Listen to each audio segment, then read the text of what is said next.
¿Qué tal? Buenas tardes. Me presento. Mi nombre es Christopher Martín Romero, a sus órdenes. Eh, el día de hoy les voy a hablar del caso David Reimer para la rúbrica de mi actividad 7, entrega de proyecto, etapa 3 de la materia de ética.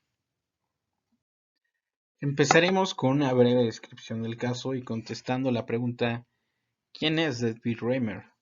Bueno, pues David Reimer es una persona que nace en Winnipeg, Manitoba, un 22 de agosto del 65 bajo el nombre de Bruce, junto con su hermano gemelo. La única diferencia es que a Bruce, lamentablemente, después de una operación mal lograda, terminan por carbonizarle todo su miembro sexual. Después de esto, los padres se respaldan en el psicólogo John Money, el cual era el encargado en ese entonces de postular la teoría de neutralidad de género, argumentando que las personas no definían su sexualidad por su biología meramente, sino era más bien un constructo social relacionado al entorno en el que vivían. Después de esto empiezan a experimentar con Bruce, haciéndolo cambiar de género, ahora bajo el nombre de Brenda. Este experimento termina terroríficamente mal y después de una larga terapia, eh, David va con el sexólogo Milton Diamond, el que constata que exactamente jamás se identificó como mujer, por lo cual él se rebautiza después bajo el nombre de David Reimer. Después de esto sufre una depresión total, después de varias por ahí pérdidas familiares que lo llevan a suicidarse en el año 2004. Pero hay que ir desmenuzando esta historia poco a poco para poder analizarla. Empecemos con los antecedentes. David Reimer nace bajo el nombre de Bruce, siendo gemelo con su hermano Brian en la ciudad de Winnipeg. A estos hermanos se les diagnostica una fimosis a los 6 meses de nacido, una malformación en el pene, por la cual fueron sometidos a una cirugía de circuncisión. Normalmente estas cirugías no son riesgosas, pero en ese entonces se utilizó un método de cauterización con corriente eléctrica, el cual, para mala fortuna de Bruce, pues terminó carbonizándole totalmente el pene. Sus padres, al ver esto, sentían culpa y trataron de hacer lo mejor para su hijo, ya que ellos consideraban que después de esto y sin un miembro sexual masculino, su hijo no tendría la posibilidad de ser feliz, no tendría la posibilidad de desarrollarse y desarrollarse completamente como hombre sobre todo.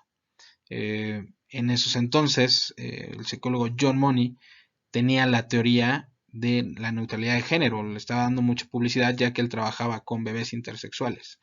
¿Qué quiere decir esto? Que algunos nacían con ambos sexos. Entonces lo que ellos hacían era una cirugía para posteriormente asignarles un sexo. En su teoría, John Money eh, aseguraba que la sexualidad, como les dije anteriormente, tenía más que ver con el entorno que por mera biología. Eh, con este postulado, él empezaba tratamientos tanto estéticos, quirúrgicamente, como hormonales para asignar el sexo de ciertas personas, sobre todo en personas intersexuales.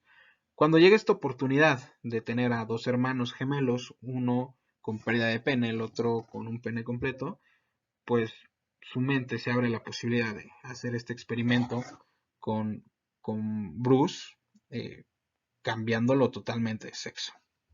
Así es como empieza este caso.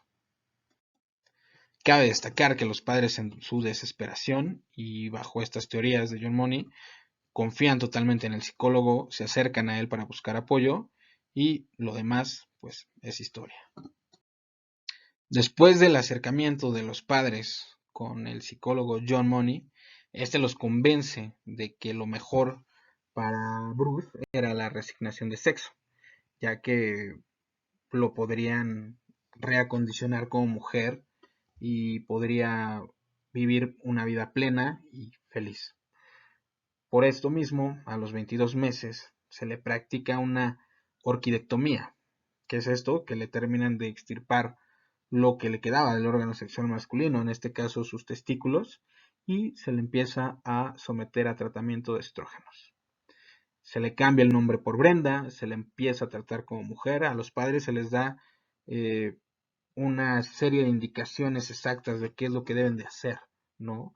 Vestirlo como mujer, tratarlo como tal, llamarlo siempre por Brenda, etcétera. Serie de indicaciones totalmente sin sentido actualmente. Lo que Moni quería lograr con esto era validar su teoría de que el género con el que nacemos no solo es por la biología, se da más por el entorno. Durante 10 años estuvieron con esta terapia. John Money veía una vez al año en este caso, Brenda, junto con sus padres, para ir dándole avance al caso. Mientras Money mantenía que este caso era un éxito, bautizándolo como el caso John Joan, eh, lo cierto es que falseaba ciertos datos para prácticamente confirmar sus teorías, las cuales no eran del todo válidas. Cabe mencionar que cuando se hace una investigación de este tipo, normalmente siempre hay un equipo de investigación, no solo es el investigador. En este caso, John Money tenía su propio equipo al cual ya le empezaban a sonar estas incongruencias dentro de lo que reportaba John Money, es decir, para John Money el caso estaba siendo todo un éxito y para su equipo de trabajo no. Su equipo de trabajo estaba notando que simplemente Brenda no se sentía cómodo en su estado de mujer, no se sentía cómodo y no se identificaba, sobre todo, como mujer. Eh, John Money empieza a acelerar el proceso, comentando que lo que hacía falta ahora era realizarle una vagina a Brenda para que ella terminara de aceptarse como mujer. Él argumentaba que esto era lo que lo seguía teniendo incómodo. Eh, para, para Brenda, en este caso David Raymer, que después él se cambia el nombre y decide vivir como hombre, haciendo alusión a el nombre David por David y Goliat. David empieza a no adaptarse, empieza a tener ciertas dudas sobre su género, empieza a no sentirse identificado ni con el sexo masculino ni con el sexo femenino. Dentro de él pensaba que se estaba volviendo loco y cada que iba a Baltimore a visitar al Dr. John Money, para él era una tortura, ya que inclusive las pláticas eran muy subidas de tono y muy fuera de contexto. El equipo de trabajo de John Money se empieza a dar cuenta de esto, empiezan a reportar que realmente el caso no estaba teniendo el éxito que John Money decía que tenía y que John Money utilizaba para asegurar sus teorías, para confirmar sus teorías, vaya. Después de todo esto, los padres empiezan a ver pues toda la desestabilidad que hay en su hijo y empiezan a reconsiderar si realmente están haciendo lo correcto. Eh, Aunque ya era demasiado tarde, ya había mucho sufrimiento, en su hijo, pero ellos empiezan a reconsiderar y dejan de llevar a David con John Money y optan por decirle toda la verdad, ya que estaban viendo que incluso empezaba a atentar contra su propia vida. Al contarle la verdad completa a David, él se siente aliviado, siente que no se estaba volviendo loco y que realmente él era hombre. Al aceptar esta verdad, pues todo empieza a mejorar en la vida de el ahora rebautizado David Raymer. Ok, ahora hablaremos del familiograma de David Raymer. Para esto hay que adelantarnos un poco en la historia. ¿Qué pasó después de que David Raymer se acepta como hombre, se rebautiza con el nombre de David y cuenta su historia? Pues lo que pasa es que él empieza a aceptarse como hombre, conoce una pareja, se casa y todo pintaba bien, ciertamente para él. Su hermano gemelo, al enterarse de todo el infierno que tuvo que pasar su hermano, tristemente termina suicidándose a la edad de 36 años en el año 2002. Esto es muy fuerte para David, pero en este año 2002 nos vamos a basar para hacer el familiograma de David Raymer. Como sabemos, tiene ambos padres. Después de eso, sus padres tienen a los hermanos gemelos. Eh, como esto está basado en el 2002, vemos el suicidio de su hermano gemelo. Él encuentra una nueva pareja, la cual ya tenía 3 hijos anteriormente, de un matrimonio que pues fue fallido. Todo esto en el año 2002, donde todo empieza a ir en decaída para la vida de David Reimer. Con todo lo que llevamos hasta el momento del caso, hablemos de qué principios y normas de conducta ética del psicólogo se están transgrediendo, qué artículos se violaron en este caso.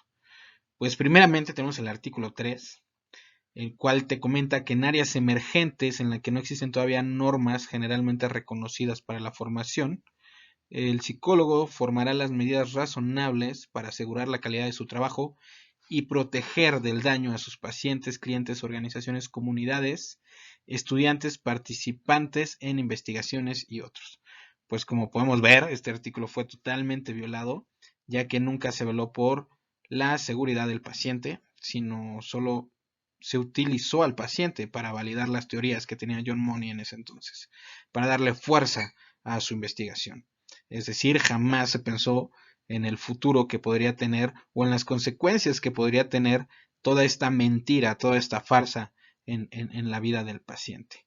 Otro artículo que se viola es el artículo 5, el cual dice que el psicólogo no deberá hacer declaraciones públicas que sean falsas, engañosas o que se presten a malentendidos fraudulentos, ya sea porque sea una aseveración directa, enunciados que den la impresión o sugieran omisiones como por ejemplo limitantes de la norma.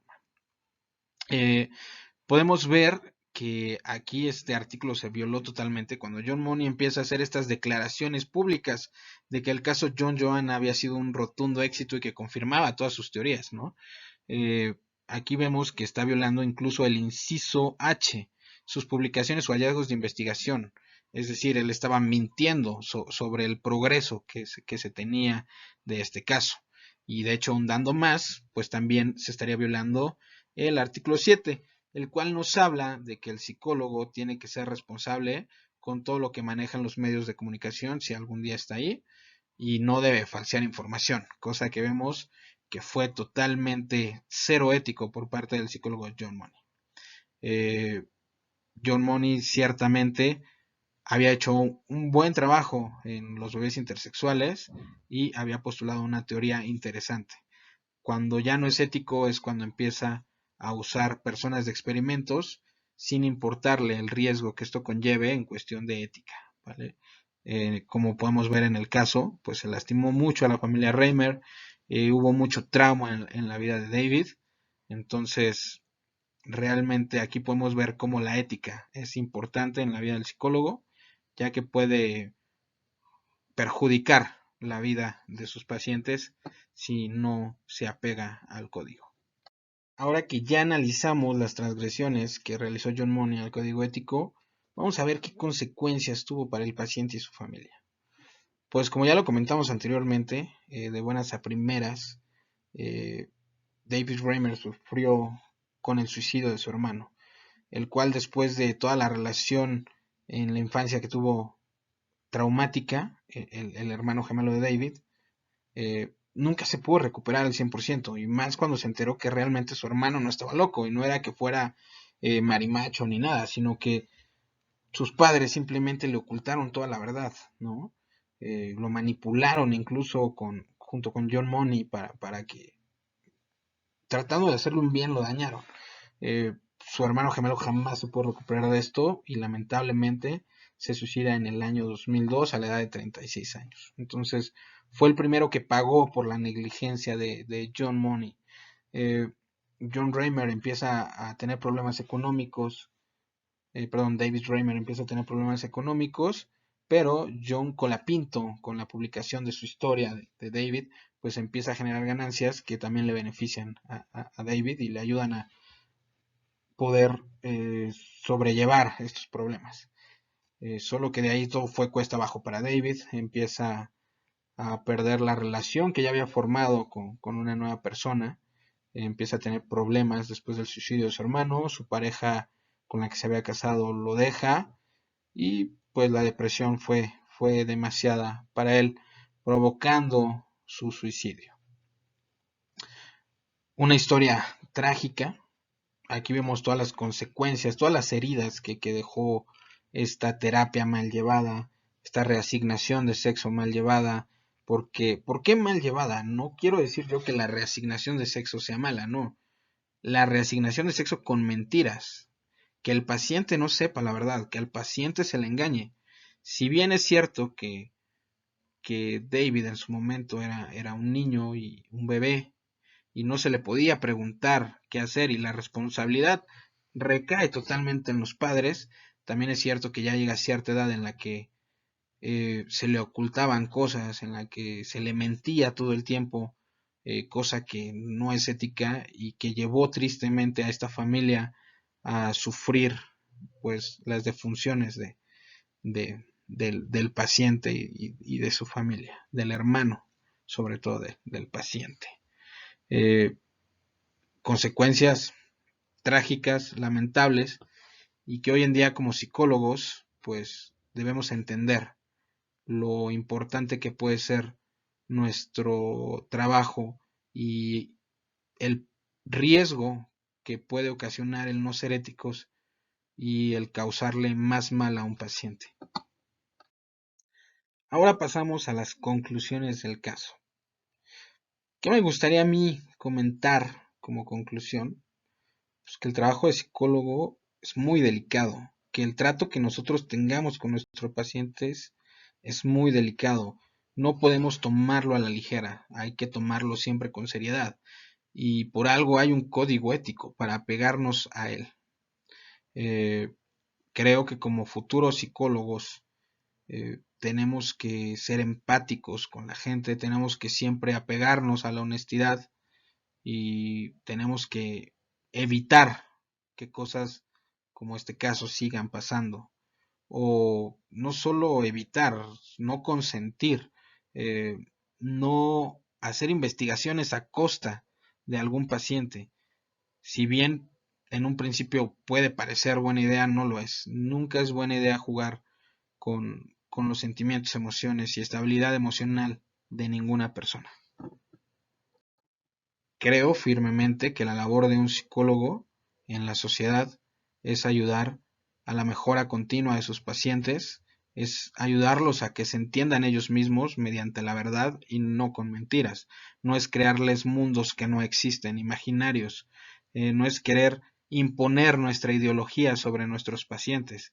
Es ayudarlos a que ellos mismos encuentren la manera de poder sobresalir a sus problemas, que ellos mismos encuentren la manera en que puedan sobrellevar todos los problemas e incluso ser más fuertes después de esto. Como psicólogos debemos dejar el ego a un lado y entender que nosotros estamos para servir a nuestros pacientes, a apoyarlos y ayudarlos a sacar la mejor versión de ellos mismos. En fin, este sería toda mi exposición acerca del tema, todas mis opiniones acerca del tema. Espero que hayan estado muy a gusto en este video. Sin nada más por el momento me despido y espero que tengan una excelente tarde.